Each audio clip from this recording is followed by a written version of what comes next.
Luxo ou essencial? Vairagya, o desapego do yoga.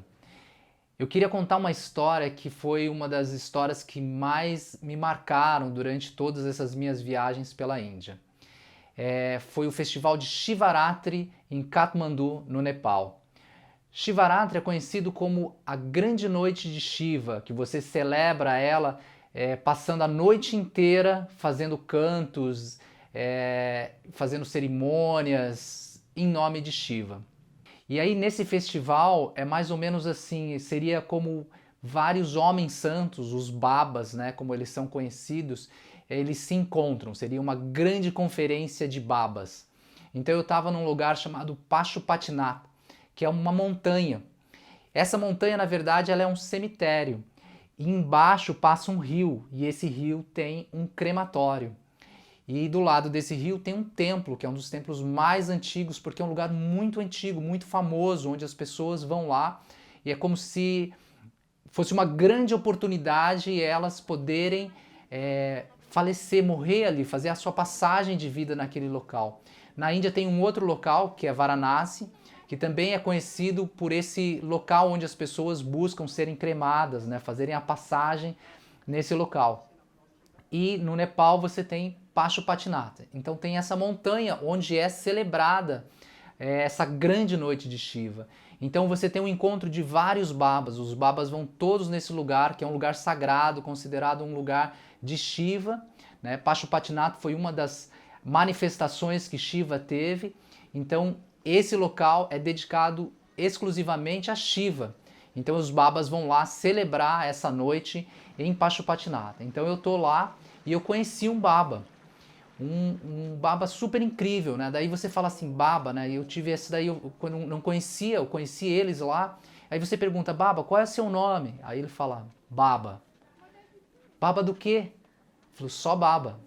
E eu fiquei pensando, como assim só baba? Como é que eu te chamo, baba? Daí você conhece outro baba, pergunta, baba, como que é seu nome? Ele fala, baba. Eu fiquei perguntando, caramba, todo mundo chama baba? E aí no final das contas você não aprende o nome de ninguém, porque todo mundo chama baba. E esse local é um cemitério, mas você pergunta, cemitério? Porque assim, na Índia, existe a tradição de que você é cremado, você não é enterrado. Só que algumas pessoas não são cremadas. E entre essas pessoas estão os babas, que são considerados os homens santos. Porque eles sabem que no corpo deles, como são homens santos, ele guarda muita energia, muita coisa boa naquele corpo. Então ele não é cremado, ele é enterrado. Então ali tem mais de 500 babas enterrados ali. É um lugar super sagrado, é uma montanha muito sagrada, por causa, além de ter essa questão simbólica de Shiva, ali também é um local onde muitos babas estão enterrados. Então aí ele estava me mostrando vários lugares e tudo mais, e a gente foi se conhecendo. Daí eu perguntei, né, no meio dessas conversas, eu perguntei para ele assim, baba, de onde você é? Onde você mora? Daí ele falou assim para mim, eu moro aqui. Eu falei, ah, então você é daqui de Pashupatinath? Não, eu moro aqui, no mundo, em qualquer lugar do mundo é minha casa. O chão é minha cama e o céu é o meu teto. Daí eu falei, caraca, mano, como assim, né? Então o cara não tem endereço, não tem nome, mora em qualquer lugar. Eu falei, caramba, né? Aí nessas conversas o baba chega pra mim e fala assim, me dá o seu telefone, né? O baba, ele não falava inglês, eu não falo hindi, então assim, a gente quase não conseguia se comunicar direito, mas daí ele foi lá e pediu meu telefone. Daí a gente conseguiu um pedaço de papel ali no chão, pegamos uma caneta ali, escrevi, né? O meu telefone e dei um pedacinho de papel pro baba, né? Eu estava no Nepal para renovar o meu visto, né? Então eu estava esperando, aproveitei a viagem também para poder conhecer todo o Nepal, conhecer também o Shivaratri, participar desse festival. E depois que tudo estava terminado, uma semana depois eu fui embora. Você tem ideia? O Nepal, ele fica lá no alto da Índia, assim, lá em cima, né?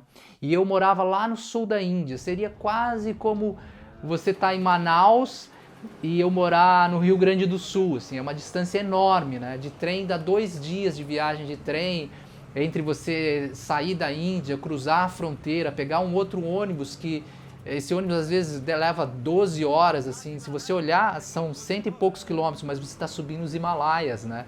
Você está subindo, já começando ali na base dos Himalaias, subindo, subindo, subindo. Então é uma viagem assim que, apesar de 100 quilômetros, as estradas assim, que são aquelas estradas de filme assim, que você vai subindo, vai cortando a montanha assim, você olha para baixo aquele barranco enorme, com aquele rio passando embaixo, aquele ônibus assim, e aí às vezes tem que cruzar um ônibus com outro, tipo, só para você sair dessa parte até chegar em Katmandu já é uma super aventura.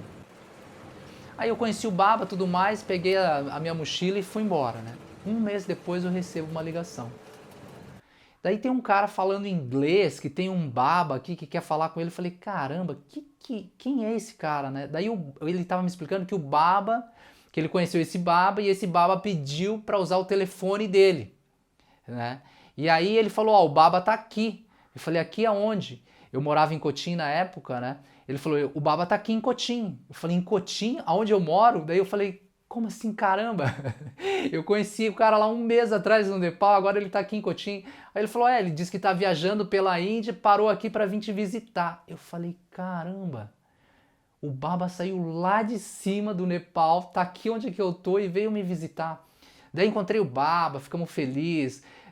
A gente não fala o mesmo idioma, né? Daí a gente tentando se comunicar, demos risada, comemos alguma coisa junto e tudo mais.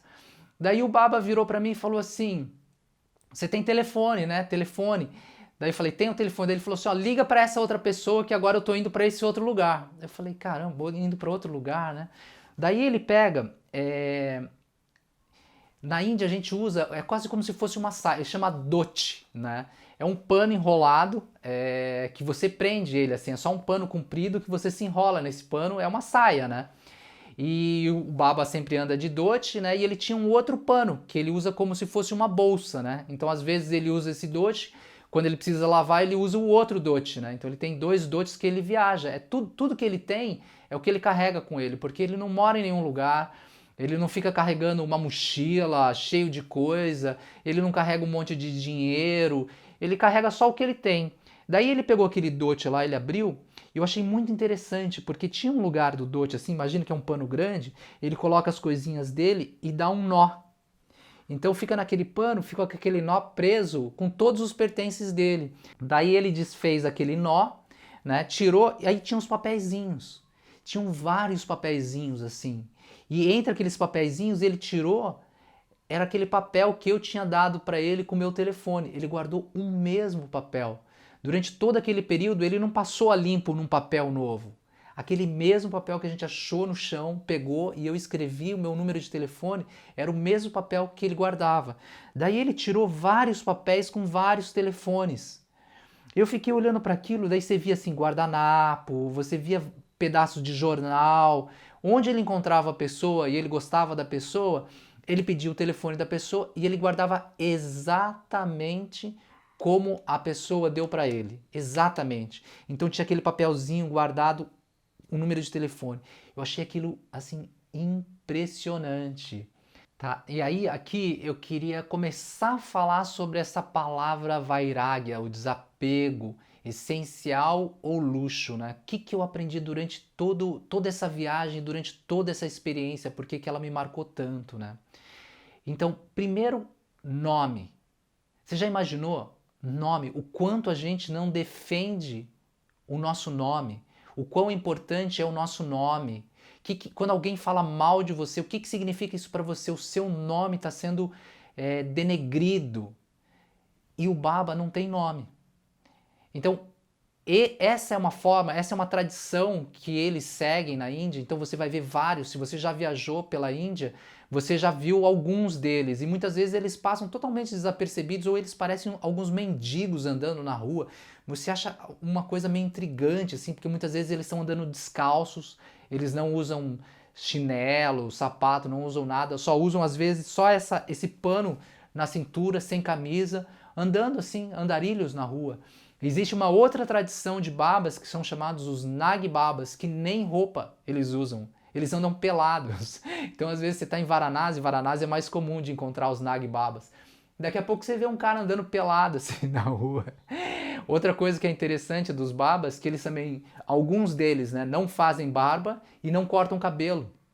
Então eu lembro que no Shivaratri também eu estava sentado assim, conversando com outro baba, E do lado tinha um, só que ele tava tipo com um turbante assim na cabeça, né? E aí chegou uma hora que alguém parou e pediu para tirar foto dele, né? Daí ele tirou o pano, assim, o turbante dele e desce aquele cabelo assim, ó. Aquele cabelo gigante, assim. Ele toca no chão e é maior ainda, assim, do que o chão. Anos, anos sem cortar o cabelo. Muitos anos sem cortar o cabelo. Aquela barba enorme, assim, que ele dobra, assim, a barba e faz, assim, um coquezinho, assim, embaixo da barba, assim. Enorme a barba dele. Então, assim, o quanto a gente se preocupa com o nome. Eu conheci um baba que nem o nome ele se preocupa em ter, você não sabe nem como chamar ele.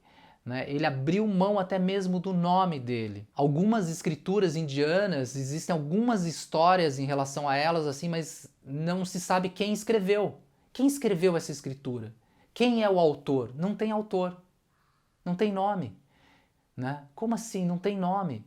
Um outro livro que também é bem controverso, assim, quem escreveu esse livro é o Tao Te Ching. Se você procurar, der um Google lá e você procurar quem escreveu o Tao Te Ching, tem algumas histórias, mas sempre a história fica assim, não se sabe muito bem quem ele era, tem uma história aqui, uma outra ali, mas não é certo. Imagina, você escreve um livro desse e você fala, olha, tá aí o livro. Dizem que ele estava cruzando de uma fronteira a outra e ele deu esse livro pro segurança. E aí esse livro se tornou o Tao Te Ching. Como assim? O cara tem um livro com esse valor, dá para uma pessoa e ninguém sabe quem escreveu o livro, nem sabe quem ele foi. Né? Hoje você quer saber, você faz alguma coisa, você quer pôr seu nome, você quer pôr a sua marca, você quer manter...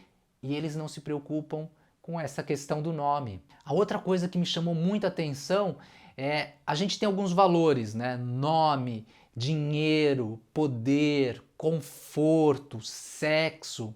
Eles não são casados, eles não têm famílias, eles não têm posses, eles não carregam dinheiro, ele não tem conta no banco, ele não tem celular, ele tinha que pedir para alguém usar o celular. Né? E aí você pensa, um cara que vive assim, que caminha descalço, né? Como que é a vida desse cara? Ele parecia uma criança feliz, se divertindo. Ele andava para os lugares. Sabe quando você olha para os olhos de uma criança, você sente aquele brilho? Ele tinha o mesmo brilho nos olhos. A mesma coisa. Ele andava assim, igual uma criança mesmo assim. E eu já presenciei em várias vezes, em vários lugares. Às vezes chega um baba num lugar ou outro, as pessoas tratam eles mal, sabe? Porque é como, por exemplo, você fala assim, eu quero me tornar baba. Quero entrar na escola dos babas. Aí, tá bom, você quer entrar na escola dos babas, é só você vestir a roupa aí e sair andando pela rua. Essa é a sua escola, não tem outra escola. É você viver, eu estou dizendo de um extremo, né? Você quer praticar esse yoga na sua profundidade, colocar todos os seus ensinamentos em prática, é você pegar e morar na rua. Então a escola dos babas é essa, o cara sai e vai morar na rua. Então é lógico que tem alguns babas ali que estão naquele processo de entendimento, de saber morar na rua. Como é que você já se imaginou morando na rua? Qual a sua atitude morando na rua? Sem nada, sem dinheiro, sem roupa. Você só tem aquelas duas mudas de roupas. E eu lembro também que no Shivaratri, como é a noite de Shiva, ali em Pashupatiná, de noite, você é proibido você ficar andando ali. Mas como eu conheci os babas, eu tinha permissão de ficar andando. Só que eu sempre andava com o baba, não andava sozinho, né? Então, quando o segurança chegava, o baba falava, não, ele tá comigo. Daí eles me deixavam ficar lá. Aí teve uma hora à noite que eu tava andando, e é muito frio, muito frio. Ele me convidou para dormir lá, né? Eu não aceitei dormir lá porque eu tava morrendo de frio. Eu tava com 2 calças, com 3 blusas e um casacão, morrendo de frio e ele me convidou, eu morrendo de vontade de dormir lá, mas estava muito frio. E aí você sai andando à noite assim, tem um monte de baba, tudo dormindo no chão. Tudo dormindo no chão. Os caras só com essa roupinha assim, ou com um dote ali deitado no chão e dormindo. Tá todo mundo dormindo lá, assim, todo mundo feliz dormindo no chão. Não tem tipo, vai ter o Shivaratri, vamos montar uma tenda, vamos montar um lugar para eles dormirem, vamos providenciar colchão. Não, tá todo mundo esparramado lá. São anos e anos, milhares de anos, a mesma tradição, fazendo a mesma coisa. Até mesmo o Buda, durante um período da vida dele, ele viveu como um baba, né? Nas escrituras não dizem muito bem isso, mas ele viveu ali naquela região, ele nasceu no Nepal, e ele viveu próximo daquela região ali do Nepal, né? E a família Sakya, você ainda encontra algumas pessoas com sobrenome Sakya lá no Nepal. Então, durante uma história de retirante, de renunciante, o Buda viveu assim também, na floresta, sem cortar o cabelo, só com uma roupa, né? Esse período que o Buda viveu, ele viveu como um baba, né? E essa tradição ainda é viva até hoje. Então você via eles dormindo sem preocupação de cama, sem preocupação com conforto. Então a gente sempre tem essas questões entre o conforto. Eles vivem sem conforto. Eles não têm o apego ao conforto. A gente tem a questão do dinheiro. Se ele tem dinheiro aqui, tudo bem. Se ele não tem dinheiro, se alguém não deu dinheiro para ele, ele vai lá e pede comida. Ele chega nos lugares e pede comida. Só que como faz parte da tradição indiana, quando um deles vem pedir comida, eles geralmente dão comida para ele. Existe uma tradição budista, de monges budistas, que são os monges das florestas. Eles também não têm posse, eles vivem na floresta. E uma vez por dia eles saem para pedir comida. Né? Então, em alguns países, como Sri Lanka, Tailândia, é comum você ver algum monge, ele anda com um pote assim, ele sai uma vez por dia para pedir comida, porque ele não guarda comida em casa, ele não cozinha em casa, e tudo que ele quiser comer, ele tem que pedir. Então, nesses países, eles sabem que se você não der comida para ele, ele também não vai ter o que comer, sabe? Então, é uma coisa que faz parte da tradição desses países. E também sobre o nome, se você não tem nome, como é que você vai ter fama? Qual fama você quer atingir? Qual poder você quer ter? Você não tem onde morar, você não tem nome, você não tem posse. Então a relação com essas pessoas é totalmente diferente, porque o que ele pode te dar? O que ele tem para te dar? Você chega para interagir com uma pessoa dessa, o que você quer ganhar dele? Então tudo que ele carrega é o conhecimento. Tudo que ele tem de valor é a experiência, a vivência que ele tem.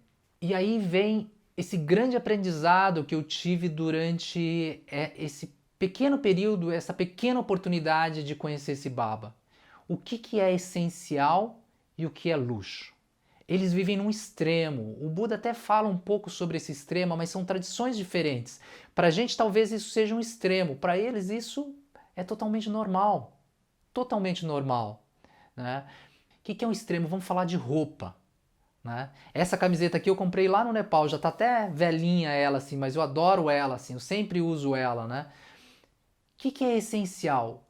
É uma camiseta para te cobrir, uma camiseta para você vestir, ou será que é a marca que tem nessa camiseta? Né? Onde você compra a camiseta? Mas onde você gostaria de comprar a camiseta? Uma camiseta simples é o essencial. E você comprar uma camiseta super cara é essencial ou é um luxo? Eu sempre conto dessa história do celular, né? Porque por causa da minha idade, eu vivi todo esse período, né? Eu vivi durante um período que não existia celular. Eu vi o celular surgindo. Eu lembro assim que para você comprar um aparelho de celular era caríssimo, tipo, era quase algo impossível de se comprar. E se você comprasse uma ligação, então, era mais caro ainda. Você tinha que pagar para poder ter uma linha de celular. As linhas de celulares não eram gratuitas e eram super caras. Você tinha que entrar numa fila para poder comprar uma linha de celular. E hoje em dia, o celular é luxo ou é essencial? Né? Naquela época, para fazer uma ligação, era caríssima. Hoje em dia, as ligações já são ilimitadas. Você pode ligar para qualquer lugar. Né? Internet nem existia. Então vamos falar sobre uma outra coisa que o Baba me mostrou. A gente tem bolsa, mochila, carteira, quer ter aquela carteira super especial, as mulheres querem ter as melhores bolsas. Que bolsa você tem? Mas que bolsa você gostaria de ter? O Baba tinha um pedaço de pano com um nó. Aquele pedaço de pano com um nó já não estava fazendo o seu papel? Porque a bolsa não é para carregar alguma coisa? Então a bolsa é um luxo ou é essencial? Tem uma outra história muito engraçada, né? O cabelo, né? Que um Swami conta, né? Aquele cabelo, as mulheres cuidam muito do cabelo e tudo mais, daí você lá tem a sua namorada com aquele cabelo lindo, maravilhoso, né? Você acha lindo aquele cabelo, nossa, e aí um dia ela prepara uma comida, uma janta para você, você senta para comer, você dá aquela garfada e tem um cabelo no garfo. Então, quais são essa relação que a gente tem com esses valores? E aí eu sempre conto uma história. Essa história é fundamental para entender um pouco do vairagya, do desapego, né? O pai entra numa loja de brinquedos com seu filho. Os dois brincam, passam a tarde inteira brincando ali. Chega uma hora que eles precisam ir embora. Daí o pai fala, olha, vamos embora? O pai sai da loja e a criança não quer sair. A criança começa a chorar, começa a se espernear. Quem nunca viu uma criança numa loja deitada no chão gritando e o pai assim desesperado, assim tipo, putz, o que eu vou fazer com essa criança, né? Ela deita no chão e esperneia, não, eu quero, eu quero, eu quero, eu quero, eu quero. Essa é a atitude do Vairagya. No Vairagya você pode, muitas vezes, você precisa experimentar isso, né? Você precisa colocar isso em prática. Então os babas, eles iniciam com uma prática negando tudo isso, abrindo mão de tudo isso. Então no início é difícil, não é fácil, né? Porque eles ainda, a gente cresce nessa relação de valor, né? Então eles ainda também estão muito presos nesses valores. Então quando eles saem, abandonam tudo isso, é o primeiro movimento físico, né? A gente tem que abandonar a matéria para a gente entender e realizar isso na mente. Então o pai, ele não tem mais aquele apego aos brinquedos e tudo mais, mas a criança não, a criança ainda está descobrindo, né? Então ela sofre muito para sair. Então essa é a atitude. Como que a gente lida com a bolsa, como que a gente lida com a camiseta, como que a gente lida com o carro, com a casa, como que a gente lida com o dinheiro, como a gente lida com os nossos relacionamentos. A gente entra dentro dessa loja de brinquedo, brinca, brinca, e na hora de sair. Então o Vairagya é o desapego apegado. Não é que você vai viver nesse mundo sem dar valor. Então você trabalhou muito para ter o seu carro, para ter a sua casa, para poder dar conforto à sua família e agora você fala, não, eu tenho que ter desapego, eu não vou cuidar disso. Não, você tem que cuidar disso daí. A história final do Vairagya, que vem lá atrás, que eu comecei a falar que era um crematório, que é o último estágio do Vairagya, né? É quando você tem que abrir mão de tudo, você está abrindo mão da vida, é o seu último momento, né? O seu último suspiro. Como você vai abrir mão de tudo isso no seu último momento? Mas mesmo assim, você ainda tem que viver aqui, com as coisas, com roupa, com pessoas, com trabalho, com comida, com casa, com carro. Qual é essa sua relação? Como você lida com essa relação entre o que é essencial e o que é luxo? Então, quanto que você sofre para ter um celular? Quanto que você sofre para ter uma bolsa? Eu conto uma história que um dia eu perdi o meu celular num templo na Tailândia, maravilhoso, eu perco, minha cabeça entra em parafuso, né? Você pode entrar lá no meu site e ler sobre essa história. Qual é essa relação que a gente tem com as coisas? Esse é o Vairagya que a gente tem que praticar, entre o essencial e o luxo. Você pode ter a bolsa que você quiser, mas qual é a relação que você tem com a bolsa? Entende? Você teve dinheiro para pagar aquela bolsa ou você fez uma dívida para pagar aquela bolsa? Você conseguiu pagar a sua dívida ou agora você anda com uma bolsa maravilhosa e uma dívida enorme na sua cabeça com aqueles pensamentos? É essa relação, a relação do pai com a criança na loja de brinquedo. Quando eles saem, qual é a relação da criança e do pai? Qual a atitude? Qual a sua atitude com a sua bolsa, com a sua roupa, com o seu carro, com o seu dinheiro, com as suas amizades? Qual é essa relação? Namastê. Eu sou Nandan. Essa é uma pequena história de muitas histórias que eu tive durante todos esses anos que eu tenho ido para a Índia e cada vez é uma peregrinação. Você cruza com algumas coisas, você aprende cada coisa. É transformadora. Se você quiser saber mais sobre essas histórias, fotos, conhecimentos, entra no meu canal do YouTube, assiste, tem bastante coisa lá, visita o meu Facebook, o meu Instagram, meu site, tem várias coisas. E vamos todos aprender a viver apegado no desapego. Namastê. Durante esse período, observe também a sua mente. Compreenda quando ela estiver reagindo pelo desejo, reagindo pela aversão, viajando com a sua imaginação. Observe cada um desses momentos surgindo, existindo e desaparecendo. Observe a mente como a mente.